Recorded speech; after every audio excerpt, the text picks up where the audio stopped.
kazi ya Bwana, maana wana nguvu, wanaweza kukimbia kama tai, wanaweza kuruka mahali popote. Wanasema kwamba unaitwa, tunaitwa twende katika mkutano huu vijana. Nguvu ya mmoja wa vijana. Vijana kama nguvu ya umoja, basi tukashikamane tukaende mkutano mkuu kwa jina la Yesu. Unajua mbona naambia maisha magumu. Unaweza kumwacha kijana wako akae nyumbani kwa kuja mbele ya Yesu na mbele hata kunyesha.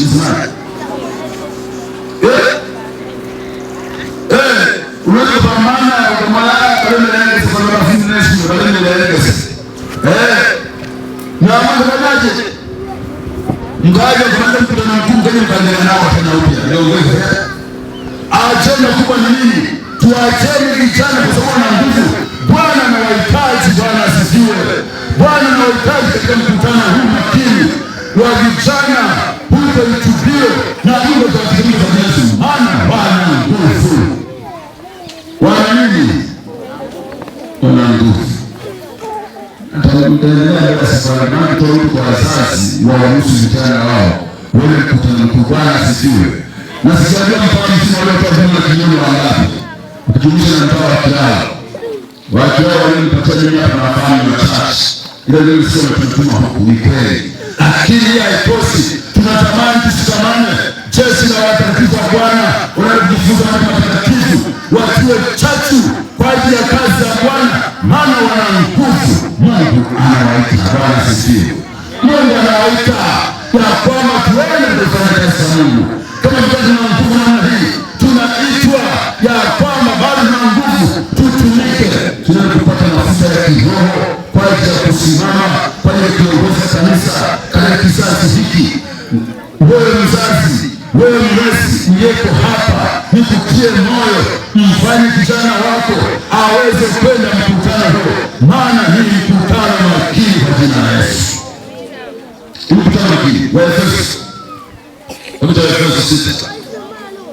Efeso sasa nikakaa kwa kanisa. Bwana asifiwe nawe. Efeso mstari wa 10 mpaka 18 nasema. Efeso 6 mstari wa 10 anasema. Inasema Hatimaye watu waambiaji, mzidi kuwa hodari katika Bwana. Bwana asifiwe. Anasema vijana tuzidi kwa nini? Hodari. Baba tuwe nini? Hodari. Tukaruhusu vijana wetu wende kwenye mikutano hii makini ambayo Bwana ameiweka kwa ajili ya wanadamu ya kiroho. Anasema ni waandikiwe nini nani? Hodari. Ndio fungu la 10. Fungu la 10 inaendelea kusema hatimaye mzidi kuwa hodari na sana. Kuwa hodari katika nini jamani? Haleluya. Mzidi kuwa hodari katika nini? Bwana. Hivi kweli kama tunaendelea kuwa hodari katika Bwana, kama haturuhusu vijana wetu wale kwenye mikutano makini ambayo jiji limeandaa, watu wanisi kiroho, watu wanisi kimwili, wafundishwe namna ya kuishi, namna ya kupeleka habari njema. Ikiwa hatuna habari ya kuwaruhusu waende katika kazi hii ambayo Bwana anawaita, watakuwa hodari. Wazazi watakuwa hodari vijana. Kwa sababu hiyo, twaeni silaha zote za nini? Za Mungu. Twaeni silaha zote za faida? Hapana.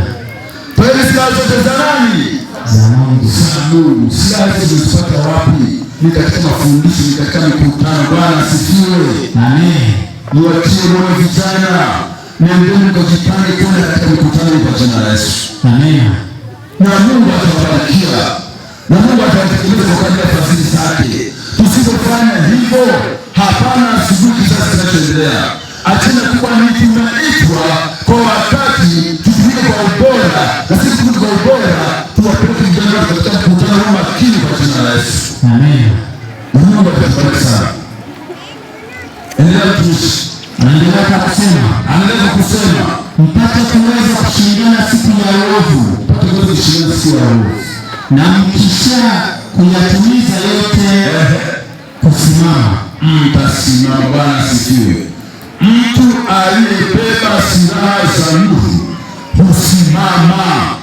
Niwatie heshima wazazi, wafunzi vijana kwenye mkutano hii, maana anapoenda Mungu anapatia nuru, anapatia nguvu, wanasimama.